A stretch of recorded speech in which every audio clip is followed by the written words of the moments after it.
Good morning. All right, welcome back. It's been a while. I've slacked really hard, so I'm trying to fix that. I'm probably gonna fail at it, but I will try to fix that. So we're obviously with the cars. That one's almost running. I got to do some tuning adjustments and stuff and get that one turned on. That's not gonna be today. I think a frog or something just jumped over there. Today we're pulling the spool out of this so that we can install it in our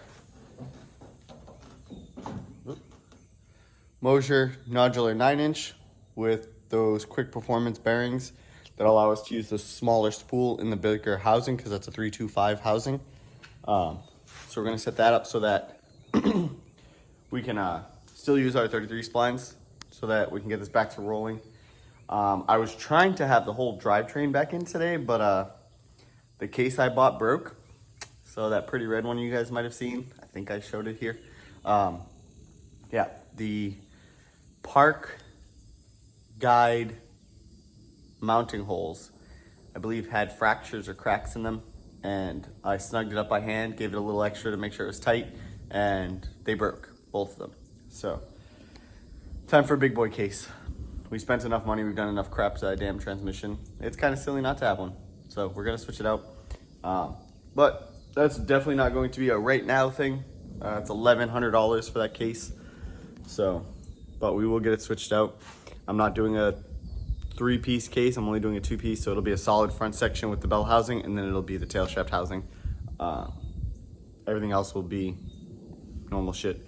All the upgraded stuff we already have. Realistically, in the transmission, the only thing that we have left to upgrade is the valve body.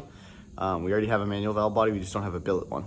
So I'm not super worried about needing a billet one, but I'm gonna get started. Obviously, I already pulled the wheels off. We got this up on the quick jacks. I'm borrowing from Mr. Steve because we have that thing on the ground. These things are freaking awesome. I can roll on the creeper all the way into the whole car. It is amazing. I love it. I need to get a set. There's a trailer purchase coming. We're gonna get an 8.5 by 24. And then these will be after the trailer. We're gonna have those because those are coming to the track with me. Not that set, because that set's not mine. But I'm gonna buy a set because I love this. This ability is freaking awesome. Like, I'm just gonna get under there and do what I gotta do, and there's tons of room for activity, and I love it. So definitely check out Quick Jacks. If you don't have a set, borrow a set from a buddy that does, try them out, and then start budgeting the $1,300 they are, or $1,500. I think it depends on where you go. One of my buddies sent me a link. Costco had them for like $13.49 or $13.99, so like $1,400. If you budget $1,500 for them, you too can have it set up like that. And it's locked up there. It's just gonna sit there until I tell it to come down. Also, because on camera, this is so different. So this red I picked up to try, see how close it was to that red, but you can tell they're not the same red. Especially when you go like this. This is a much redder red than this one. This one. So, yes. If you notice the headlight's a different color, it is a different color. That was my test panel. I might pick away and start painting a couple more pieces of the front end, but it is Tractor Supply New Holland red. That was my test color. All right, let's get to work. All right, so there was like a whole time lapse that I clicked on to pull the axles out. And I just beat a dent out of the rear housing and brake cleaned the whole thing and all that fun stuff. And my phone apparently didn't take it. So, we're here. Ta-da! So that's the 33 spline spool there. Sorry. It's been a while since I did this whole pointing thing. I've been over on TikTok, and for whatever reason, it like works better there. I don't know. But yeah, so 33 spline axles are out. 33 spline spool is out. Now I got to figure out how I'm going to get the old bearings off and the new bearings on, because I don't have a bearing press here. But I do think we have a bearing remover, pulley tool. So we'll try that. But this is where we're at. This is a full look at little Miss Thing's undercarriage. So hold on. There you go. That's way less uncomfortable. So you see our VariShock single adjustables. You can see at full droop, these don't touch. So I think what I'm gonna do is I'm gonna run these up till they at least touch, and then we'll see what the ride height looks like. Hopefully it doesn't screw up my ride height too bad, because I like the ride height of the car. The extension on this car is not very good, because when this is compressed, you can literally only see like that much of the shock. And so obviously I have all this extension here that it doesn't use. I posted a video on TikTok about it, probably on Facebook too. The other thing you guys probably haven't seen yet is we have a parachute. I had this really dope parachute mount that I had made up, and then I welded it all in. It's all pretty and looks like it belongs there, and it's straight. Yeah, sorry, it was looked funny. Yeah, so it's no. Anyways, so it's that, and then yeah, you can see right there. I just banged out that dent that was in there a little bit, just make sure it wasn't gonna bump into the gear or nothing. So yeah, and then we have ladder bars. I have, with my head in the rest position, it's a little tighter, but I can still go under there. So this is a piece of MOLLE that I had for an old Panhard bar setup that had this link on it, and then I welded this link over here on. It's very nice, however it's very short, so I then picked up this piece of super thick tubing and I sleeved this, and it spins all nice and straight. You can see there, it's not perfect, but it's pretty good. I'm gonna remake it, but for right now it's there, it's on, it's secured. I'm very confident in all the fancy welds that I did, all the TIG welding.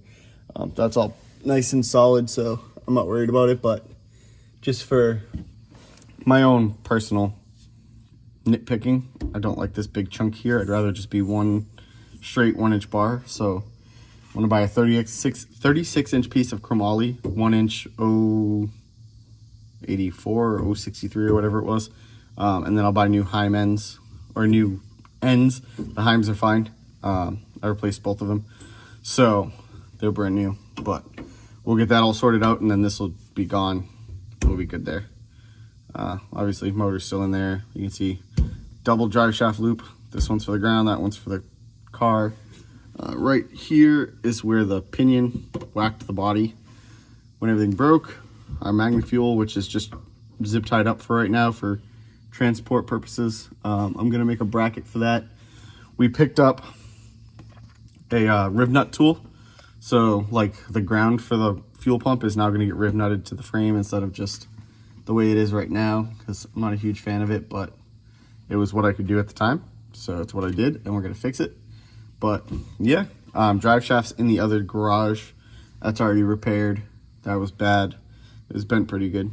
So we had to put a new piece of MOLLE on that, but that's all good now. And then what else have we done since we've last communicated?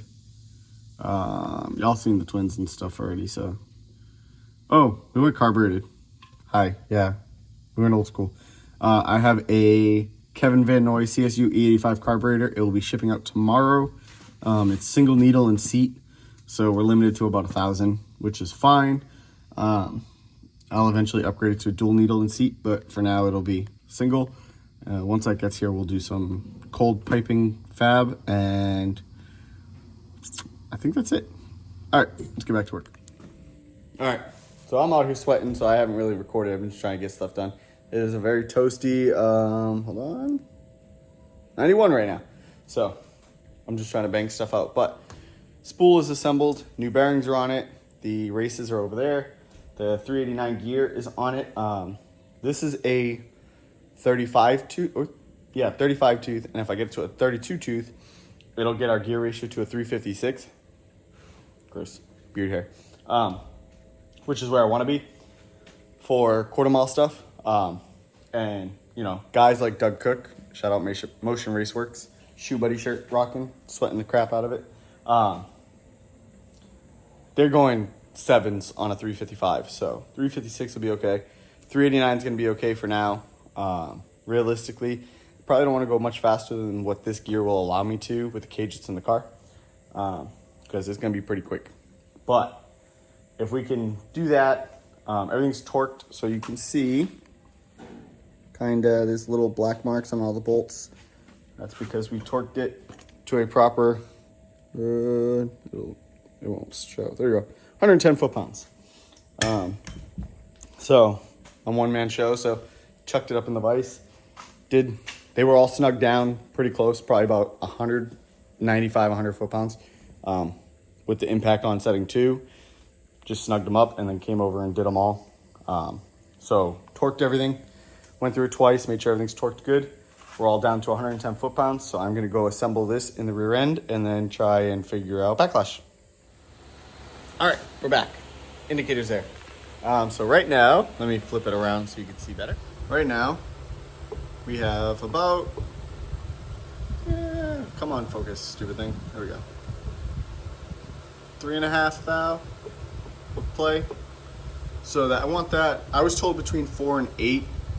I think I'm gonna go 10 because it does go on the street a little bit, so I don't want it to be super tight. But all it's gonna be is this one will get loosened up a little bit. This one will get tightened up a little bit, and that will move that there, and then this number will change. So, because of where this is all precariously set up, unfortunately, I don't really have a way of recording for you guys. I'll try some stuff, but I promise nothing. So, let's get to work. All right, so about 10. We have about 10 thou backlash. Good. All right, so just waiting on this needle to settle as I bump it like a meatball. Okay, so that's shoved all the way back, so we're gonna re-zero it. This is a pain in the bottom.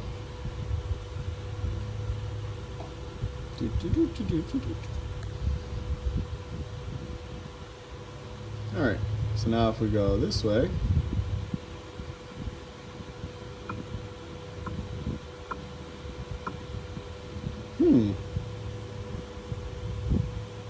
after torquing it has more.